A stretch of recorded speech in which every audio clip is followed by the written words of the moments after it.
At her Mill's 65th Please birthday take the party, seat of honor. she seated her husband's mistress at the head of the What are you table. doing? She You didn't can't fight or leave. argue. I She just turned did. around and walked out. That night, her husband called her 73 times. She declined every call and then blocked his number. My beautiful family, this story carries pain, love, and hope. Don't skip. Watch till the end. Let's start with love. She wore her best dress to that party, and she wore it for herself, because when a woman makes the most important exit of her life, she deserves to look extraordinary doing it. Dorothy Dawson's 65th birthday party was everything a family gathering is supposed to be. The backyard was strung with warm lights. Yellow roses, Dorothy's favorite, stood in vases on every table. Cousins and neighbors filled the garden, laughing, passing plates, refilling glasses. It looked from the outside exactly like a family with nothing to hide. Louise Butler Dawson moved through it like she belonged to it, because for 11 years she had. She hugged Dorothy first, long and genuine. She helped carry dishes without being asked. She laughed at old family jokes she had heard 100 times, and laughed at them as if they were new, because that was the kind of woman she was. Gracious, present, the quiet center of every room she entered.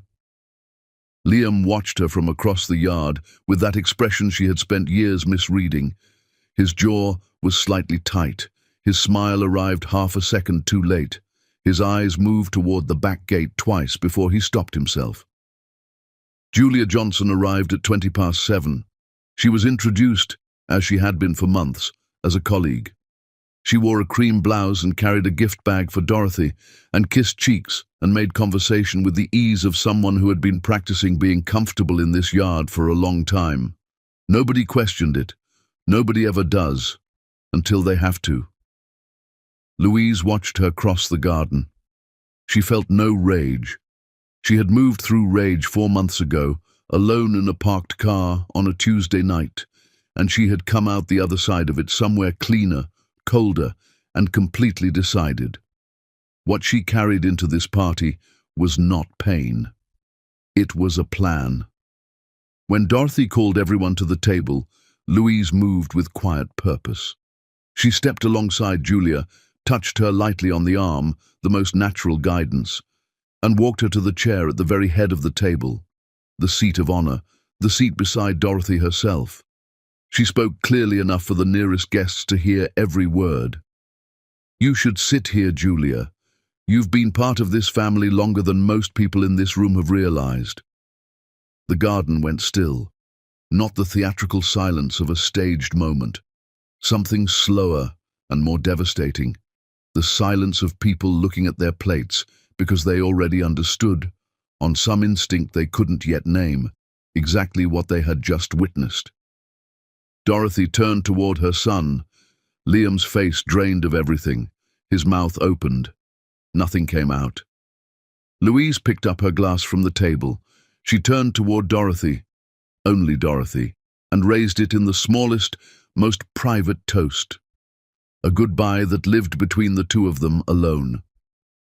Then she set the glass down, walked back through the house, through the kitchen where she had cooked 100 meals, through the hallway where she had hung their wedding photograph, through the front door she had painted herself on a bright Saturday when Liam was too busy to notice, and she walked to her car. She started the engine. She pulled out of the driveway without looking back. "Can I ask you something right now? If you had known for 4 months, sitting with that truth completely alone, watching him lie to your face across the dinner table every single night, do you think you could have held yourself together the way Louise did? Because most people would have broken down long before that birthday party." Louise did not break. She planned. Her phone lit up at 7:42, Liam calling. She declined it. It lit up again. She drove. The city passed the windows in blurs of light. Her hands were steady on the wheel. Her breathing was steady. By the time she turned onto the highway, the count was past 30. She declined every one. At 73, she picked up her phone, opened his contact, and pressed block. not in anger. The way you close a door on a room you have completely finished with. She drove the rest of the way in silence, with 73 unanswered calls behind her and everything she had not yet become waiting somewhere up ahead. Chapter 2. Sitting still in the dark. Some wounds don't bleed right away. The body goes into a quiet kind of shock, and a woman just drives because moving feels safer than stopping, and the cold air through a cracked window feels more honest than anything she has heard in months. Louise drove for nearly 2 hours without choosing a direction. Her hands knew the way before her mind did. The old route from childhood, past the church and the hardware store, and the oak tree that had been struck by lightning the summer she turned 9. It had never fully recovered. It had kept growing anyway. She had always found something in that tree worth admiring. Alma Butler's porch light was on. It was always on when her children were out in the world after dark. Alma was 71 and had never explained this habit, and nobody had ever asked her to. It was simply part of the house, like the smell of cedar and the slightly stiff hinge on the back screen door. Louise sat in the car for a moment. The engine ticked as it cooled. Through the front window, she could see the pale blue glow of her mother's television. She got out. She walked to the door and knocked with her knuckles, softly, not with her key, which she still had, but with her knuckles, because showing up at someone's door at this hour, even your mother's, deserves the courtesy of a knock. Alma opened it almost immediately. She was in her robe, glasses pushed up on her head, and she took one full and unhurried look at her daughter's face, the kind of look that reads what is written between the lines of a person's expression. And she did not gasp. She did not reach for Louise dramatically. She stepped back and held the door open wider. "Come in, baby." That was all. They sat in the kitchen. Alma put water on the stove without discussing it. She moved around the space she had moved around for 40 years, the yellow cabinet, the ceramic rooster by the sink, the small radio on the counter, and she assembled 2 cups of tea with honey and a single slice of lemon, with the unhurried ease of a woman who understood that sometimes the greatest comfort you can offer another person is the sound of ordinary life continuing. Louise wrapped both hands around her mug and stared at the wall across from her, where a photograph had hung since before she could remember. Louise at 17, singing in the church choir, her eyes closed and her head tilted back in a way that said she had forgotten there was an audience. Just sound, just joy. She stared at that photograph for a long time. "I'm not going back," she said finally. Not dramatically, the way you say something you have known for months and are only now speaking into the air for the first time. Alma nodded once. She brought her own cup to the table and sat down across from her daughter. "I know," she said. That was enough. Louise did not pour everything out that night. She told her mother the essential truth, that she had known for a while, that she had been careful, that the finances were separated and the lawyer had been consulted, and she was not leaving empty-handed. She was leaving with her dignity and everything that was legally hers, and those 2 things were the most valuable things in the marriage and always had been. Alma's eyebrows lifted at the mention of the lawyer. "How long have you been planning?" 4 months. Her mother was quiet for a moment. Then something moved across her face, fierce and private and deeply proud. "That's my daughter," she said. Across the city, the birthday party had collapsed. Dorothy sat in her living room with her sister, not speaking. The yard still had dishes on the tables, and half-full glasses, and soft music still playing from a speaker nobody had thought to turn off. Julia had left quietly. Several guests had invented reasons to follow. Liam was sitting in his car in his mother's driveway with his phone in his lap, staring at 73 outgoing calls. He pressed Louise's name one more time. "The number you're trying to reach is unavailable." He sat there with that for a very long time. Have you ever had a woman in your life, a mother, a grandmother, an aunt, who held you through your worst night without asking a single question, the kind of woman who simply opened the door and put the kettle on and let you be as broken as you needed to be. Those women deserve more than we ever give them. Drop a heart in the comments if you have had someone like Alma in your life. Chapter 3. What she knew and when she knew it. People always want to know the moment. The single, clean instant when a woman finally understands that what she thought was a marriage was actually a long and quiet disappearance. But the truth is never that simple. The truth arrives in pieces, and the cruelest part is spending weeks trying to talk yourself out of what you already know. Renee drove to Alma's house the morning after the party. She arrived with 2 breakfast sandwiches and a large coffee with oat milk, exactly how Louise took it, and the steady confidence of a woman who had been receiving worried messages about her best friend since before the party ended. She stood on the porch until the door opened. She didn't ask questions. She sat on the back porch with Louise and ate her sandwich and waited, because Renee understood that the truth comes out in its own time, and rushing it only makes a person close up. Eventually Louise began to talk. It started with a hotel receipt, not even hidden well, tucked into the pocket of a jacket that came back from the dry cleaner. A downtown hotel, a midweek date. Louise and Liam had not had a downtown hotel night in years. She had stood in the bedroom closet, holding that slip of paper in both hands for 3 full minutes before folding it exactly as she found it and placing it back. She said nothing that day. She watched. She waited. 3 weeks later, she saw a message on his laptop. She was not searching. She was walking past him to the kitchen, and the screen was open, and the message was there. 4 words and an emoji from a name she recognized, a name that had come up in work conversations more than once, mentioned with the particular casualness of someone working hard to seem casual. She made herself a glass of water. She asked about his day. She made dinner. She sat across from him at the table they had chosen together at a furniture store on a rainy Saturday afternoon, and she watched him eat, and she thought, I need to be very careful now. I need to be very smart. The third thing removed all remaining doubt. She came home earlier than expected one evening, and Liam was in the backyard on his phone. She heard his voice through the kitchen window, low and warm in a way it had not been with her in a long time. She did not hear the words. She heard the tone. 11 years of marriage teaches you every tone a person possesses. That one did not belong to her. She went upstairs. She sat on the edge of the bed. She made 2 decisions in 5 minutes. She was leaving, and she was leaving entirely on her own terms. She called a lawyer the following week. She opened a personal account at a separate bank.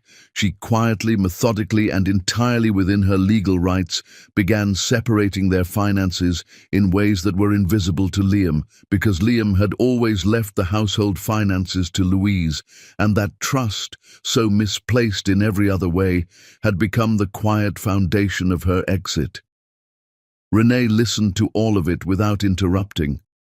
When Louise finished, a silence settled between them. 4 months, Renee said. 4 months. And you never said a word to me. I couldn't, Louise said. If I had spoken it out loud before I was ready, I would have fallen apart. And I could not afford to fall apart yet. Renee understood. She would have a longer conversation with Louise about letting people carry some of the weight. But not today. Today she asked the only question that mattered. What do you need right now? Not what do you want to do to him. Not have you thought about counseling or the mortgage. Not what are you going to tell people. What do you need right now, today? That question, plain and direct and without agenda, reached something in Louise that even the long drive the night before had not reached. She pressed both palms flat on the porch railing and looked out at Alma's small garden, the one her mother had tended for decades. I need to remember who I was before I was his wife, she said. Renee nodded slowly. Then that's where we start. Across the city, Liam was standing at Julia's apartment door. She answered but did not step back to let him in. Her expression was carefully empty and it frightened him. Julia had always been reliably warm with him, and this was something else entirely. "I can't do this," she said. She was not crying. She was not performing. She had clearly decided something overnight and was simply delivering the result. "I keep seeing her walk out of that party, Liam. She never once raised her voice." "Julia." She never once raised her voice. The door closed. Think about that for a moment. It was not Louise's anger that undid Julia. It was her silence. There is a dignity so complete that it makes the people who wronged you feel the full weight of what they did more than any argument ever could. Have you ever witnessed someone reclaim their power that quietly? Tell us in the comments. We genuinely want to hear your story. If this story is moving you already, do us one small favor. Hit that subscribe button and ring the bell. More powerful stories like this one are on the way, and we never want you to miss a chapter. Chapter 4. The Woman Who Used to Sing. There is a particular grief that belongs only to the dreams you gave up for someone else. Not the dreams that faded on their own. Not the ones you released with a clear heart. The ones you laid down carefully, with love as a sacrifice, and never once saw offered back. Louise was 26 when she drove away from an Atlanta recording studio before the session even started. The booking had taken 6 months to arrange. A producer named Walt Gaines had heard her at a showcase and called her manager the following morning. The kind of call every singer with real talent spends years hoping will come. She had driven to Atlanta the evening before, stayed in a small hotel, laid out her clothes for the morning. She could not sleep, not from nerves, from joy. Liam called her at 5:47 in the morning. His business partner had withdrawn. A third investor had pulled out that same week. The startup was collapsing and he was, by his own account, losing his mind. He was crying. He needed her home. She was back in the city before the sun came up. She told herself she would reschedule. She told herself it was paused, not finished. She told herself many things that year that she slowly stopped believing as the years passed and Walt's number went unreturned, and life with Liam became its own complete world, with no room in it for the version of Louise who had once stood in a hotel room in Atlanta, too full of joy to sleep. She did not sing for nearly 4 years after that morning. Then one day a neighbor's child heard her humming in the garden and said simply, "You sound like the radio." She laughed. She kept humming. Private steps, small ones. Now, in the weeks after the birthday party, Louise found a position at a community music studio on the east side of the city. A cheerful building with a painted mural on the outside wall and a slightly out-of-tune upright piano that needed a tuner, but that she loved on first sight.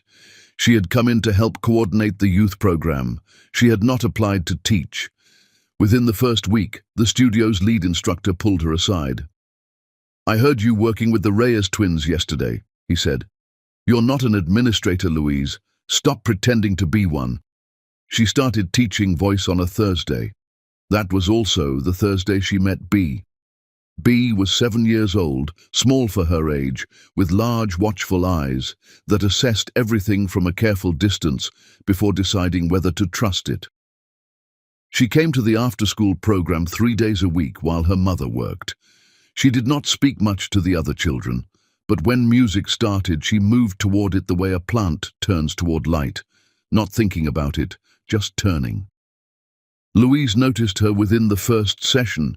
She asked B during a group exercise if she would like to try something small, just standing at the microphone, no singing required, just standing there, getting used to the space. B considered this for a full 10 seconds with the gravity of a person making a genuine decision.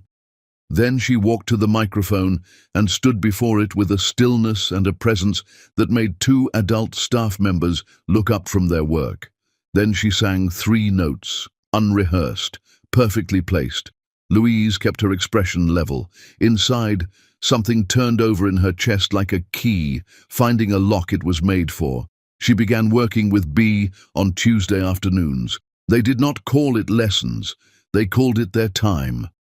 B would arrive with her backpack, eat the snack her mother had packed, and follow Louise to the piano room as if she had always known the way. Louise sang again, truly sang, not hummed, not demonstrated, but opened her voice completely, for the first time late one night in her mother's spare room. She didn't announce it or prepare for it. She simply lay down and began, quietly at first, then less quietly, then with everything she had. Down the hall, Alma heard her daughter's voice move through the wall, and she did not go to the door. She did not say a word. She sat still in the dark of her own room and let herself receive it the way you receive something you've been waiting a long time for. The next morning there were fresh yellow flowers on Louise's dresser. Alma was already at the kitchen table when Louise came downstairs, reading the paper, unhurried. Neither of them mentioned the flowers. Neither of them needed to. Have you ever given up a dream for someone who never once asked you what it cost? And did you ever find your way back to it? Because Louise is just beginning that journey, and watching her get there is going to be something. Leave your story in the comments. You might be surprised how many people need to read exactly what you have been through. Chapter 5. Dorothy calls. The phone rang on a Tuesday afternoon when Louise was sitting at the small desk in the back office of the studio, a cup of tea at her elbow, and a stack of scheduling papers she was pretending to organize. Dorothy Dawson. She let it ring twice. Not from hesitation. She had already decided, somewhere in the past weeks, that she would always answer Dorothy if Dorothy called. Whatever her feelings about Liam, Dorothy was not Liam. Dorothy was a woman she had loved and cooked for, and driven to appointments, and sat beside in hospital waiting rooms when Liam was too busy to come. That did not disappear, because a marriage did. She answered, Louise. Dorothy's voice was different from any way Louise had heard it before. Not frail. Dorothy was not a woman who did frail. Stripped. The way a voice sounds when the confidence that usually sits beneath it has been shaken, and the person is choosing to speak anyway. Dorothy, how are you? A pause that held more than most full conversations. I've been sitting with something, Dorothy said, and I am not a woman who sits with things well, as you know. Louise almost smiled. She did know. I didn't know, Dorothy said then. No preamble, a statement she had clearly been building toward for weeks. I need you to hear me say that. I introduced that woman at my own table. I asked her questions about her work. I welcomed her, and I never once... She stopped, steadied herself. I didn't see it. I know you didn't, Louise said. I should have seen more than I did. I should have seen the career you set aside. I should have seen the way you held this family together while my son was busy taking it for granted. I should have looked at my own son with clearer eyes, and I didn't. Outside the office window, Louise could hear the faint sounds of the practice room, a child working through a scale, patient and slightly flat, trying again. I am not calling to ask you for anything, Dorothy continued. I am not asking you to come back, and I'm not calling to defend him. I am calling because you deserve to hear this from me directly. I see you, Louise. I have always seen you, and I am deeply sorry that my son did not. The scales continued outside. A little more in tune now, a child's small persistence filling the hallway. Louise felt something shift in her chest, not grief, not the heat of old anger, something more complicated and more tender than either, the feeling of being genuinely witnessed by someone whose opinion had always mattered, a truth arriving without strings, without agenda, without any personal benefit to the woman delivering it. Thank you, Dorothy, she said. She meant every syllable of it. They talked a few minutes longer. Careful conversation, surface things, two women feeling out the new shape of something they were not willing to fully let go. Before they ended the call, Dorothy asked about the studio, and Louise told her about B. about the way this child stood at a microphone and the room simply changed. Dorothy listened in full and then said quietly, "Of course you found a child like that. Of course you did." After the call, Louise gathered her things and walked out to the parking lot. She sat in the driver's seat of her car. She looked at nothing in particular. Then she cried. Not the way she had expected to cry since everything broke. Not the collapsing, ugly grief she had been holding carefully at arm's length for months. This moved through her cleanly, like a window opening in a room that had been sealed too long. It lasted a few minutes. Then she pressed both palms flat against her face, breathed steadily, and looked up. "All right," she thought. "All right." She drove back inside. She had a session in 20 minutes. Liam, that same week, was sitting across from his business partner, looking at numbers on a table between them.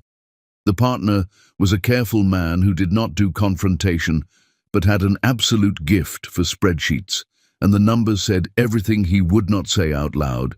Focus was down. A project had been mismanaged. There were weeks on the calendar that Liam had been present in body only. He looked at those numbers and he thought about Louise, not in a sentimental way, in the specific way of a man who is beginning to understand the architecture of everything he built and how much of it rested on a foundation he had always taken for granted.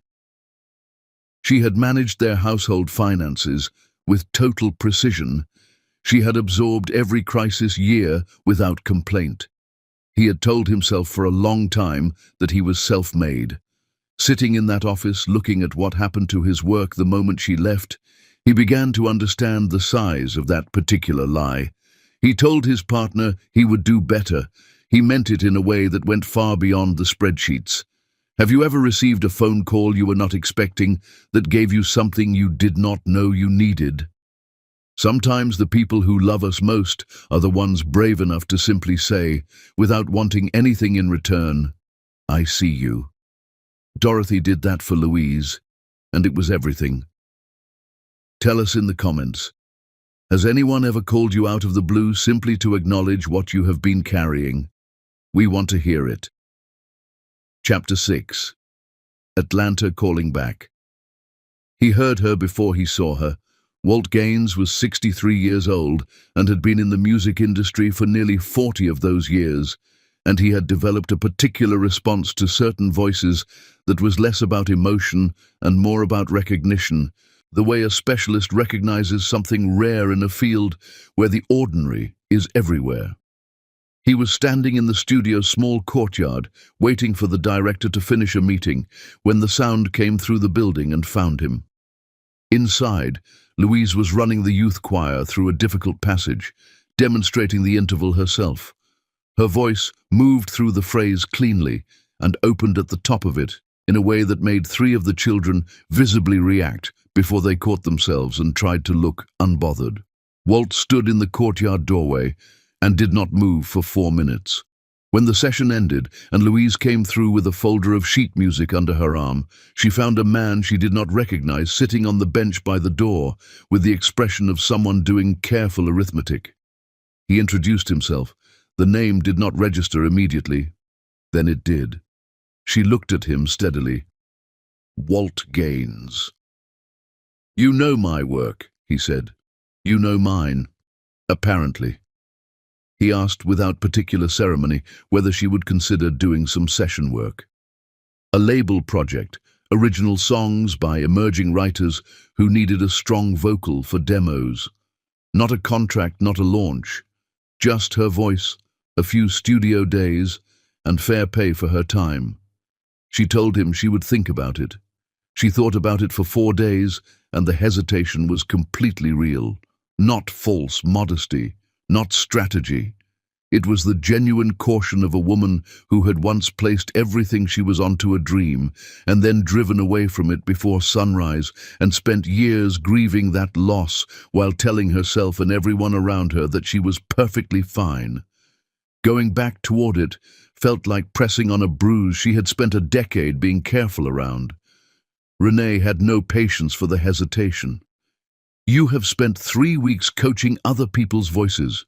Your own voice has waited long enough. Alma said nothing for a day, and then said simply that a door opening twice in one lifetime was not coincidence and should not be treated as one. B sang it, not an argument, not logic. B. On a Tuesday afternoon, without prompting or preamble, the child began singing a melody that Louise recognized immediately, a song she had written at 24 and hummed around the house so constantly that this 7-year-old had absorbed it through the walls of the practice room and carried it home without knowing what she was carrying. Louise stood very still. "Where did you hear that?" B shrugged. "You." Louise turned to the piano so the child would not see her face. She called Walt the following morning. The session was on a grey Tuesday. She sat in the parking lot for 8 minutes doing nothing particular. Then she walked in. The control room was warm and low lit. Walt was there. The engineer was friendly and unhurried. She read through the song. She asked one question about a line in the bridge. Walt answered it. She went into the booth. She stood at the microphone. For a moment there was nothing, the particular blankness of a person who has been away from something essential for so long that returning to it requires surrender rather than effort. She breathed. She let her shoulders drop. She stopped trying to remember how. She sang. In the control room, Walt reached forward and removed his headphones. He set them on the board.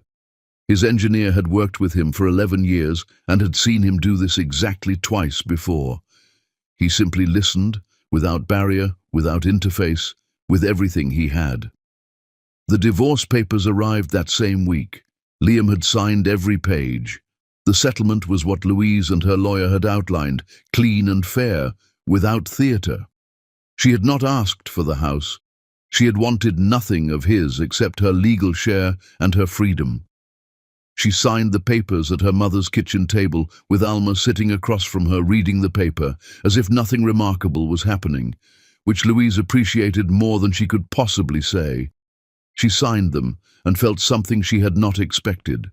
Not grief, not triumph. Completion. The feeling of a sentence that had been sitting unfinished for too long, finally receiving its period.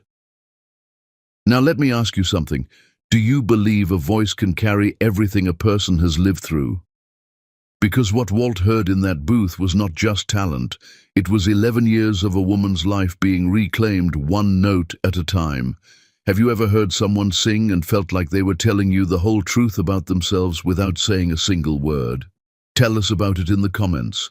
If you have been watching without subscribing, this is your moment. Hit that subscribe button and ring that bell. This story is not done, and you do not want to miss what comes next. Chapter 7. The letter Julia wrote. Some kinds of guilt do not arrive loudly. They come at dawn, quiet and persistent, sitting at the edge of the bed while you stare at the ceiling and pretend you are about to fall back asleep. Julia Johnson had been living with exactly that kind of company since the night of Dorothy's birthday party, and it had not loosened as the weeks passed. It had settled in deeper, the way things do when you stop fighting them.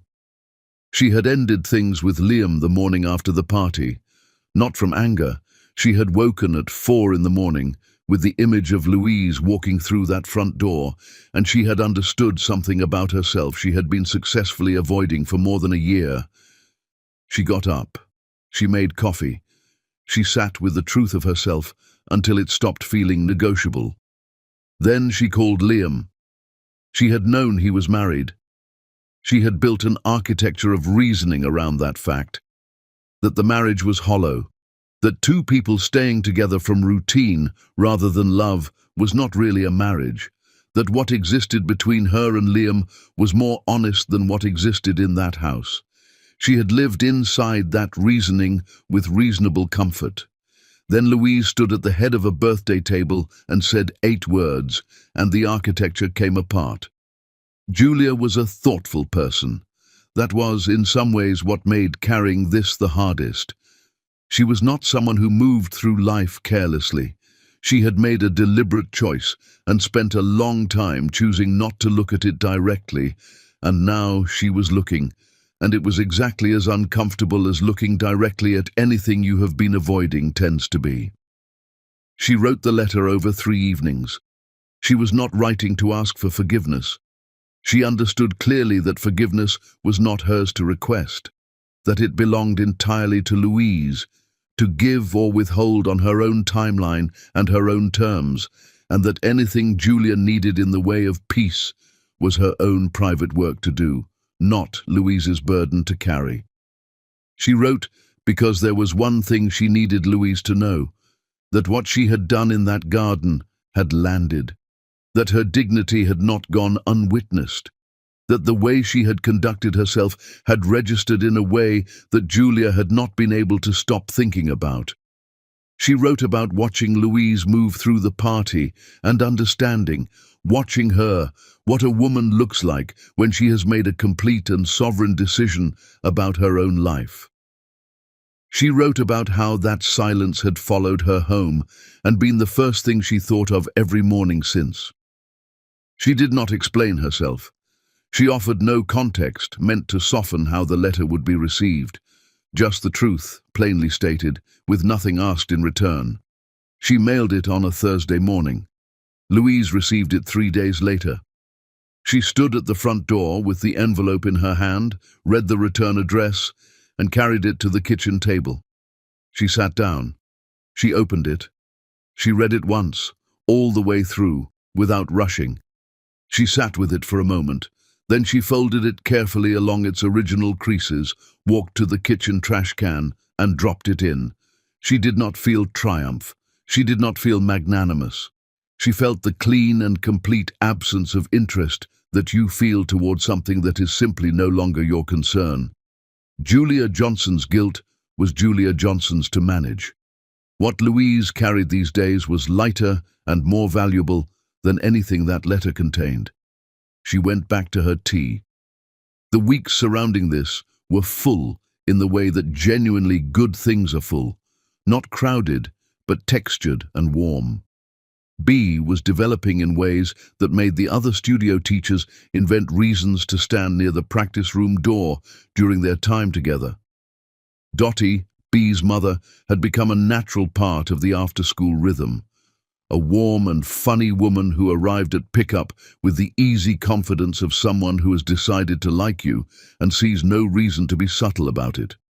She brought food on Fridays without discussing it, simply appearing with a container of whatever she had been cooking, setting it on the desk, and chatting while B gathered her things. There was a small community forming around Louise, not constructed, not performed. Gathered, the way warmth gathers around a source of it. Liam was becoming quieter, the easy loudness that had always defined him, the big laugh, the constant forward motion, the certainty, was subsiding into something more interior. His business partner noticed. His mother noticed. He was cooking his own meals. He was calling old friends he had been too occupied to speak to during the years his life was full of what he had mistaken for the most important things. He was not performing any of this. He was simply in the long and unglamorous work of understanding how he had become the kind of man who could do what he had done. He had not attempted to contact Louise. He had no means to. She remained blocked across everything, by choice and without exception. He understood this was correct. He had not earned the right to interrupt her life. But he thought about her every day with the specific, unsparing attention of a man who has finally stopped flinching away from the full picture of what he did. What do you think? Did Louise do the right thing by not responding to that letter? Sometimes silence truly is the most powerful answer a person can give. We want to know what you would have done in her position. And tell us, which character in this story are you connecting with most? Comments are open. Chapter 8. The Song That Broke Everyone. Open. It was not a commercial success. No chart position, no streaming record, no headline. It was a 4-minute song on a small independent label that moved through the world the way the most meaningful things often move, slowly, personally, passed from one set of hands to the next by people who felt it had been written specifically for them. The song was called Before You. Louise had written it at 24, in a small apartment when she was nobody of particular importance to anyone except herself, on a Sunday afternoon when she felt with absolute clarity exactly who she was and exactly what she was worth. She had written it in a single sitting. It was about that, a woman in clear possession of herself, requiring nothing outside of herself to confirm it. Looking back now, she understood why it was the best thing she had ever written. She had written it before anyone had the chance to convince her otherwise. Walt had heard it in the first session. She had sung it unrehearsed as a warm-up, just to settle her voice in the room. He had stopped the session before she finished and asked her to do it again, properly, into the microphone, from the top. Before You was released on a quiet Friday with no press campaign and no push. Walt's label put it on the platforms, sent it to a small list of radio contacts, and waited. The first movement was a Sunday morning play on a community station, the kind that runs on donations and deep loyalty and an audience that listens with its full attention. The DJ played it between two other songs without introduction. The call started 7 minutes later. The second movement was a church choir on the other side of the state. The director heard it, played it for her women's group, and they learned it in under 2 weeks. A video of the performance appeared online, and it had a weight and a warmth that stopped people mid-scroll in a way that was becoming rare. The third movement was a woman named Bernice, 67 years old, who sat in her kitchen and played the song 3 times in a row, and then called her daughter and said, "I need you to hear this right now." Her daughter played it for her own daughter. It traveled that way, kitchen to kitchen, hand to hand, the way things travel when they carry a truth people have been waiting a long time to hear, said plainly. Louise became aware of it gradually. The studio director mentioned it first. Then Walt called. Then Renee sent 17 forwarded links in one message with no accompanying text, which said everything. Then Dottie arrived at Friday pickup with her container of food and an expression of deep satisfaction and said, setting the container down without ceremony, "People are playing this at their daughters' graduations now." The local news station reached out through the studio's youth program director, a morning segment on community arts and the impact of music on young people. Louise agreed on behalf of the program. She wore a simple dress and sat across from a journalist, and she spoke without notes about what it means for a child to find her voice. The specific kind of confidence it builds. The way music teaches you that your sound belongs in a room, that you're allowed to take up space. She talked about B. She described the afternoon B had walked to the microphone and stood there, and the whole room had shifted. She laughed once, fully and without self-consciousness, at something the journalist said. She was luminous. There was no other word for it and no need for one. The segment aired on a Thursday evening. Liam was in a hotel room across the city, returning from a business trip that a year ago would have felt unremarkable and now felt profoundly solitary. He came back to the room, loosened his tie, turned the television on for the sound of another human voice, and there was Louise's face on the screen. He sat down on the edge of the bed. He watched the whole segment. He watched her describe B with a tenderness so visible that it changed the journalist's expression in real time. He watched her talk about the power of finding your voice, and he understood, in the way that lands in the chest before it reaches the head, that she had not found her voice back. She had found it forward. She was not the woman she had been before the marriage. She was something that had moved through all of it, including the worst of it, and come out flowering. He sat in the hotel room long after the segment ended. He did not reach for his phone. He had nothing to say that she needed to hear from him right now. He simply sat with the full weight of what he had been given and what he had chosen to waste, and he allowed it to be as heavy as it was. There was no shortcutting through that. He had learned enough by now to understand that. Let me ask you something. Have you ever heard a song at exactly the right moment? One that seemed to find you rather than the other way around? That is what Before You did for so many people who heard it. What is the song that found you when you needed it most? Tell us in the comments. We genuinely want to know. Chapter 9. The Man He Was Becoming. Liam Dawson called his mother on a Friday afternoon and asked if he could come for dinner. He had not always asked. He had spent years treating her house as a place that was simply open to him whenever his schedule allowed, as though his convenience were built into the structure of the place itself. He called now. He waited for her answer. He was slowly becoming a man who waited for things rather than assumed them. Dorothy said, "Come at 7. I'll make something proper." He arrived at 5 minutes to. He brought yellow roses because his mother liked them, and because he was trying, in small and unglamorous ways, to pay attention to what the people around him actually wanted, rather than what he assumed they were content to receive. Dorothy accepted the flowers, found a vase, put them in water, and said nothing about them directly. But she kept the vase on the counter where she could see it while she cooked. She fed him first. A full meal, unhurried, the way she had always done. She talked about small things. The neighbor's new dog, something she had read, a television program she had opinions about. She let him eat, and she watched him without appearing to watch him, and by the time the plates were cleared and the tea was poured, she had formed a complete picture of her son that she was ready to speak to. She had a gift for this. She always had. "I want to talk to you about Louise," she said. He nodded. He had driven across the city knowing this was coming, and he had not prepared any defense because he no longer had the energy for defenses, and also because his mother would have seen through it immediately.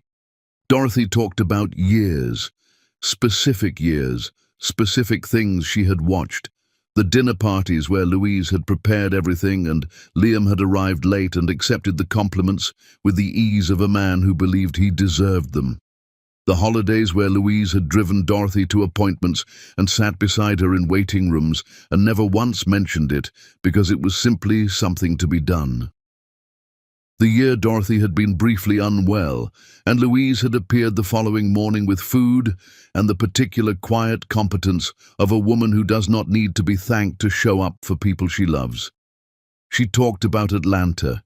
She had heard the full story from a conversation with Louise weeks ago. The session, the morning drive, the career that was set down for a phone call and never picked back up. She had thought about it constantly since that night. "You let a woman like that become invisible," she said. "Not because you were cruel, because she made everything look easy, and you stopped seeing the effort behind it. You confused her competence for not needing anything." Liam looked at the table. "The man who comes to dinner at 5 minutes to 7 with flowers is not the same man who was at my birthday party," Dorothy said. "So I want to know what you are doing with that." He told her. He told her about the changes at work, not cosmetic ones, structural ones that required him to show up differently every single day. He told her about the old friendships he was slowly repairing.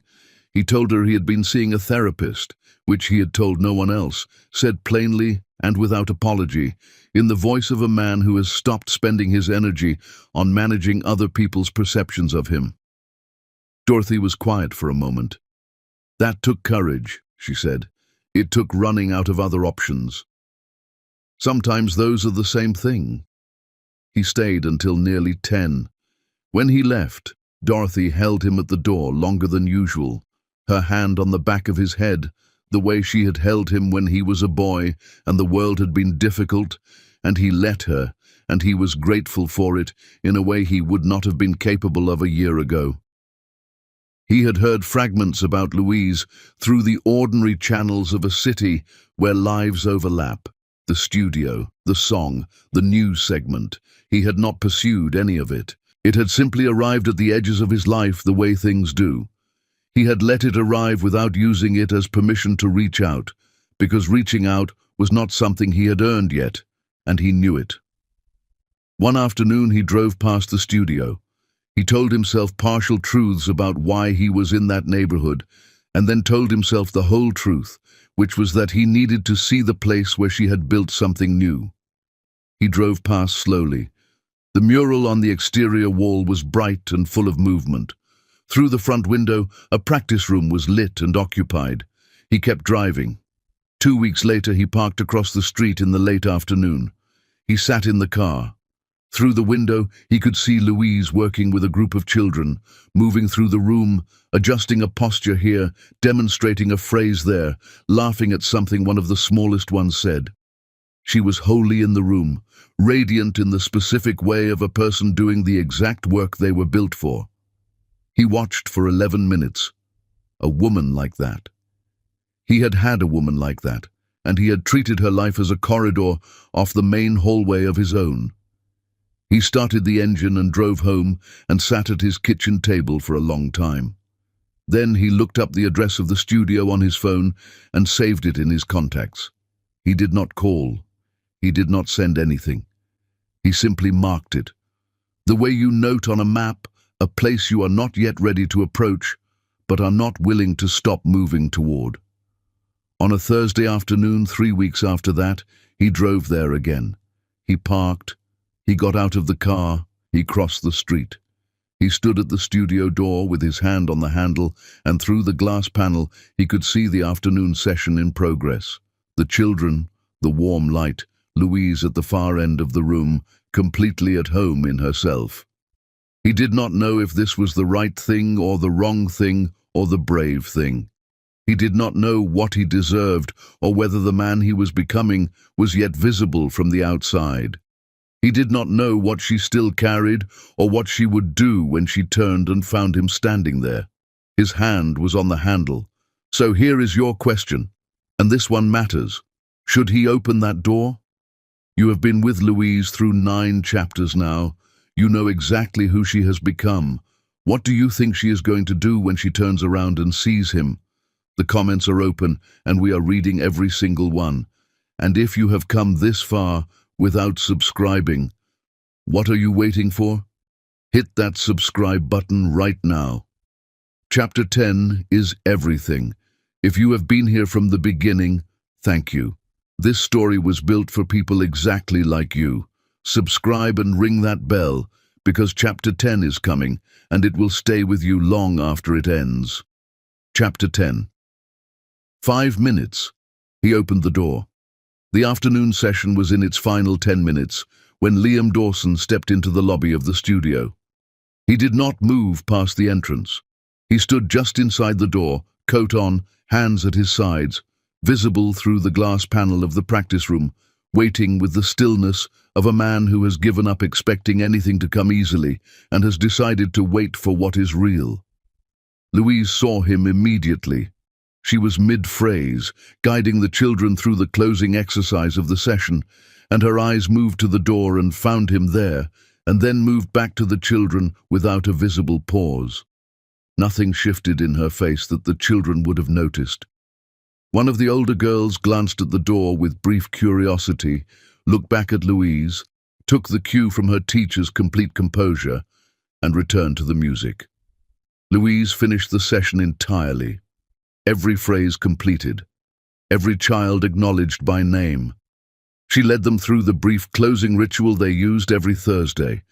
A simple shared phrase they all sang together as a goodbye to the room, which had been Bee's idea months ago, and had become, without anyone deciding it should, one of the most genuinely tender moments of Louise's week. Bee was the last child to leave. She paused at the door and gave Liam the frank and unhurried assessment of a child who has learned that adults require evaluation before trust. Then she looked back at Louise with a question in her eyes that asked several things at once without using any words. Louise met it steadily. "I'll see you Tuesday." Bee nodded once and left. The studio settled into quiet. A door closed somewhere down the hall.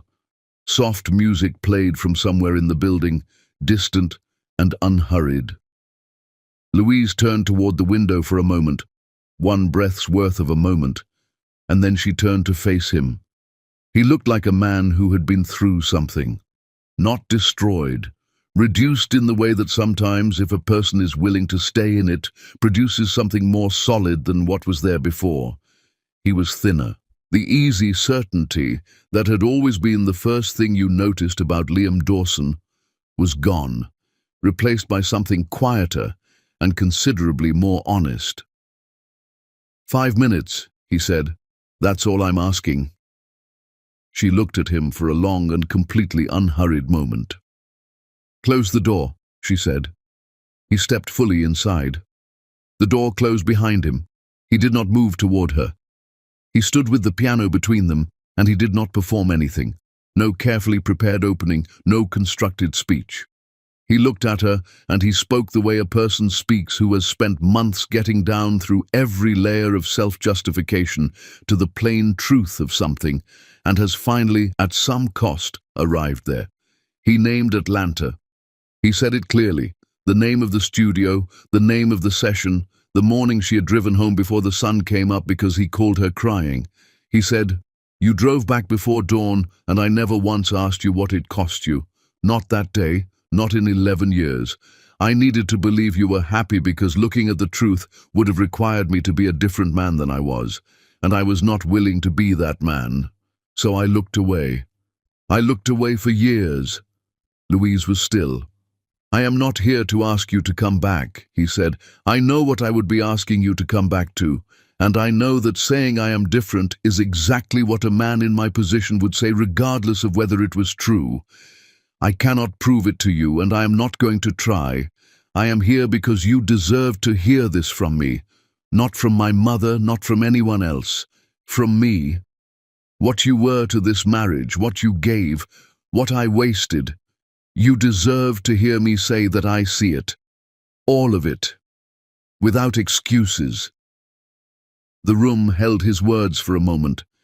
Louise had not moved from where she stood.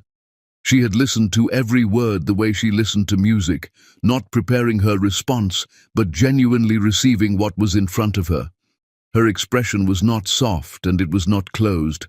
It was the face of a woman who is in full possession of herself and is choosing from that position of strength to be present.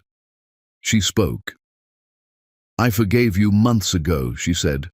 "Not for you. For myself, because I refuse to carry the weight of hating you inside my body for the rest of my life. You do not need to earn it, and you do not need to thank me. It was mine to give, and I gave it to myself." She walked to the piano and rested one hand lightly on it. The instrument that had held her through every hour of the past months, that had never once asked her to be less than she was. "I am not the woman you married," she said. "That woman is gone, and I am not mourning her. She gave too much for too little, and she is not coming back. What stood in her place is something that grew through all of it, through what you did and through what I chose to do with it. And she knows her value in a way that does not require anyone else's recognition to hold its shape, including yours."